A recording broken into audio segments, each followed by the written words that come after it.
In this podcast, we're going to talk about the acetal formation. How do we form acetals? What are acetals? And we'll also talk about some acetals in health notes. So acetals are fun, but they're also toxic. So the plant that you are looking at is called Solanum dulcamara.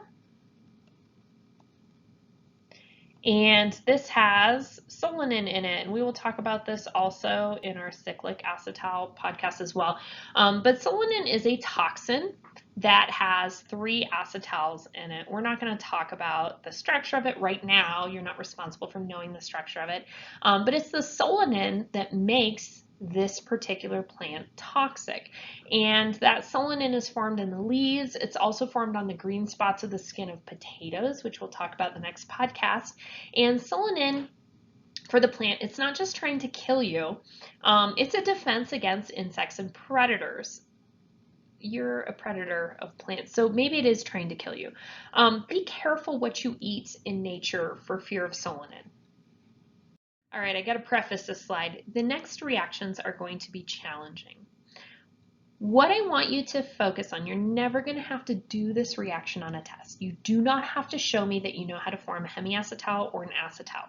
That's not what I'm concerned about. I want you to be able to follow the logic of how we form an acetal and a hemiacetal, and I want you to be able to identify acetals and hemiacetals in structures. So that's more of what we're going to practice. So write down these reactions, but let's focus on identification.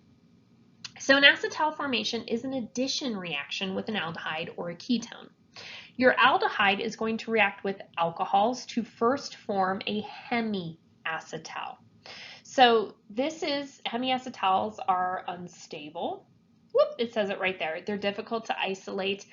Usually these hemiacetals are reacting in the presence of excess alcohol, so they're going to become full acetals. You can think of hemi as being halfway to an acetal, and we'll talk about how to identify those in just a second. In order for this reaction to occur, you do need to use acid as a catalyst. All right, so let's take a look at the reaction. We are starting with an alcohol that has any length carbon with it, and we're starting with an aldehyde with any length of carbon.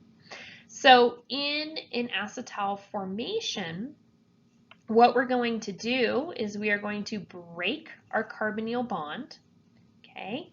And you can think of your hydrogen from your alcohol as bonding with the oxygen.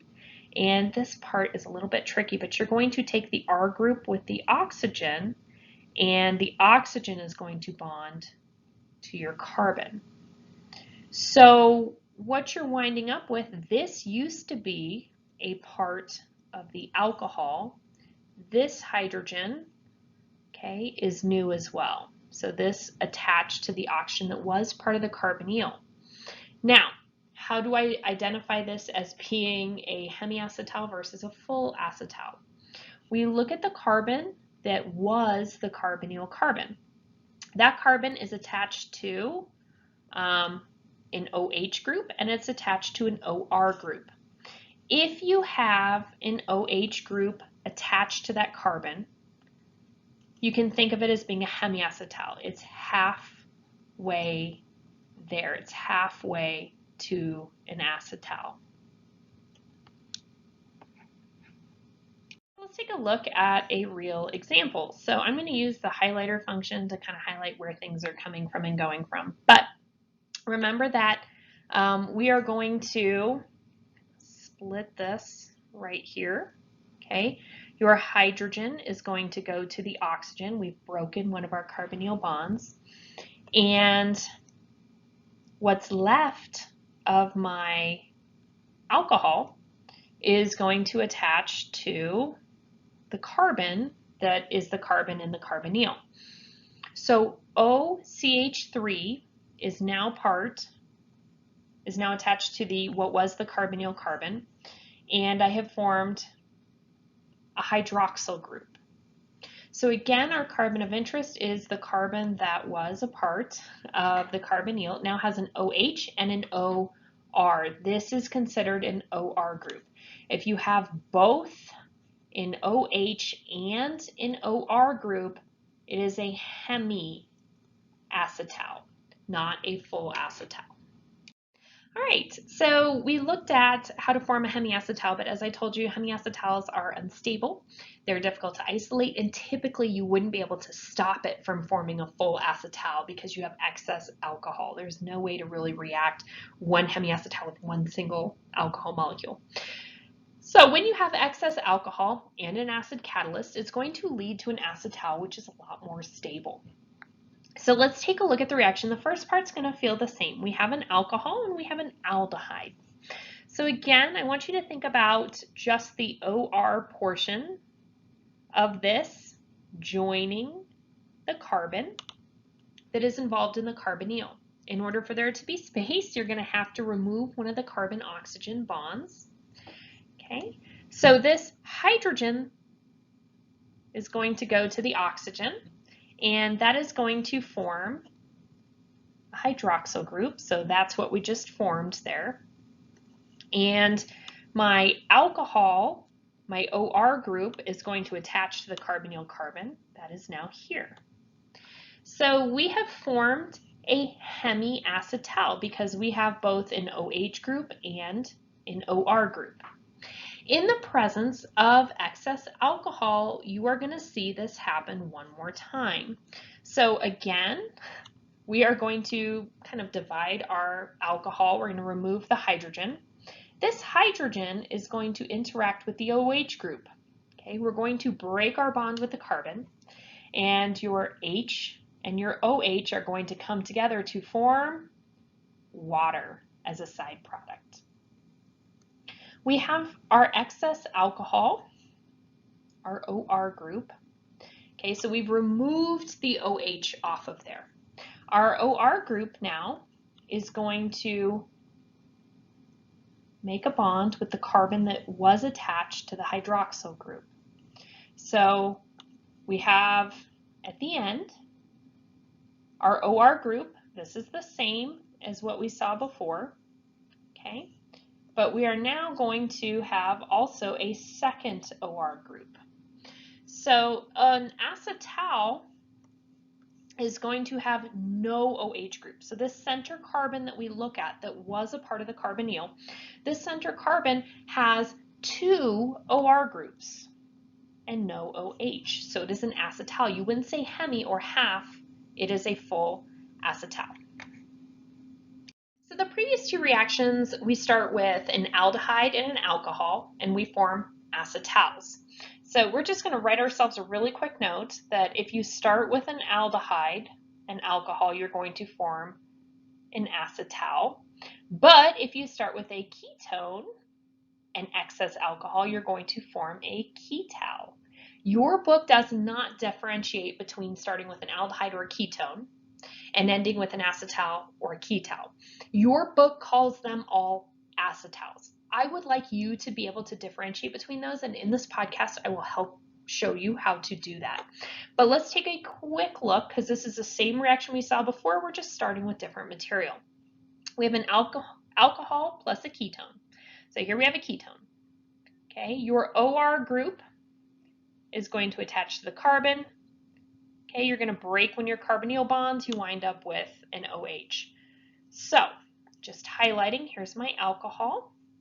I have formed an alcohol. This is a hemiketal now, because we start with a ketone, and we have one OH group and one OR group. We're halfway to a ketal. In the presence of excess alcohol, so here's our excess alcohol, we're going to do it again. Your hydrogen and your OH are going to come together to form H2O. That leaves an opening for your OR group to bind to the carbon.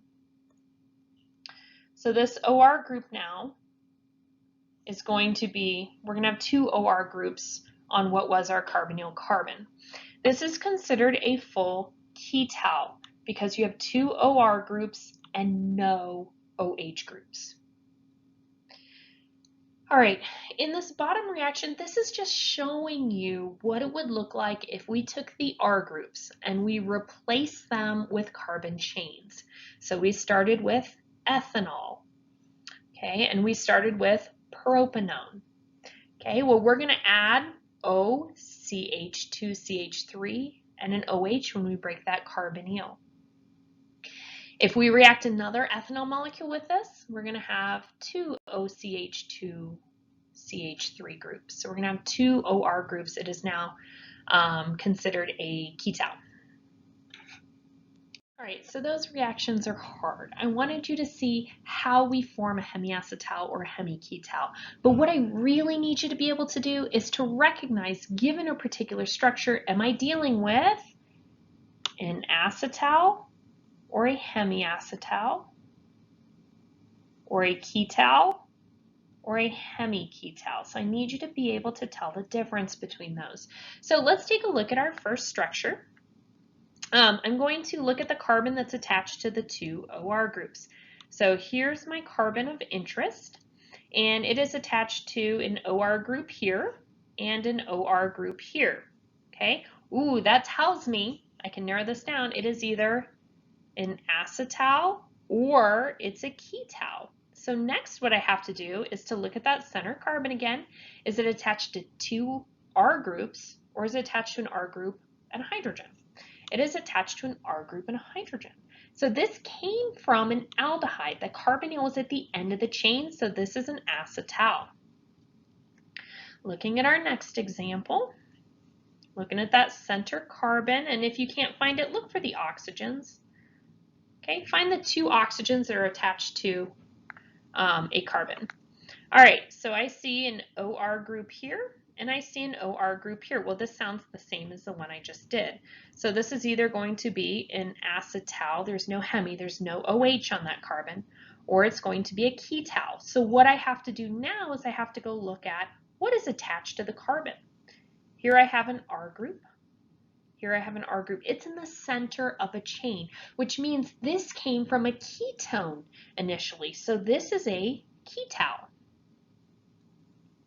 In our next example, same idea. I see an oxygen and an oxygen attached to a carbon. So we're going to use these two O groups to figure out if we're dealing with what we're dealing with. So looking at this, I have an OH group and I have an OR group. That tells me it's a hemi something. Yeah, not that color. Okay, so to find out if it's an acetal or a ketal, I'm going to have to look at, is it in the middle of a chain or is it on the end? Here I see two R groups. It's in the middle of a chain, so it's a hemiketal because it came from a ketone initially. All right, for our last example, okay, here's my oxygen, there's the carbon that connects the two. So that helps me to kind of focus where I'm looking. I have an OH group here, and I have an OR group. Well, the presence of just a single OH group means you have hemi, either hemiacetal or hemiketal. Again, we're going to go ahead and look at what that carbon that has the OH and the OR group is bonded to. It has one R group and a hydrogen, which means that carbonyl was originally at the end of a chain. It was originally an aldehyde. So this is a hemiacetal because it came from an aldehyde.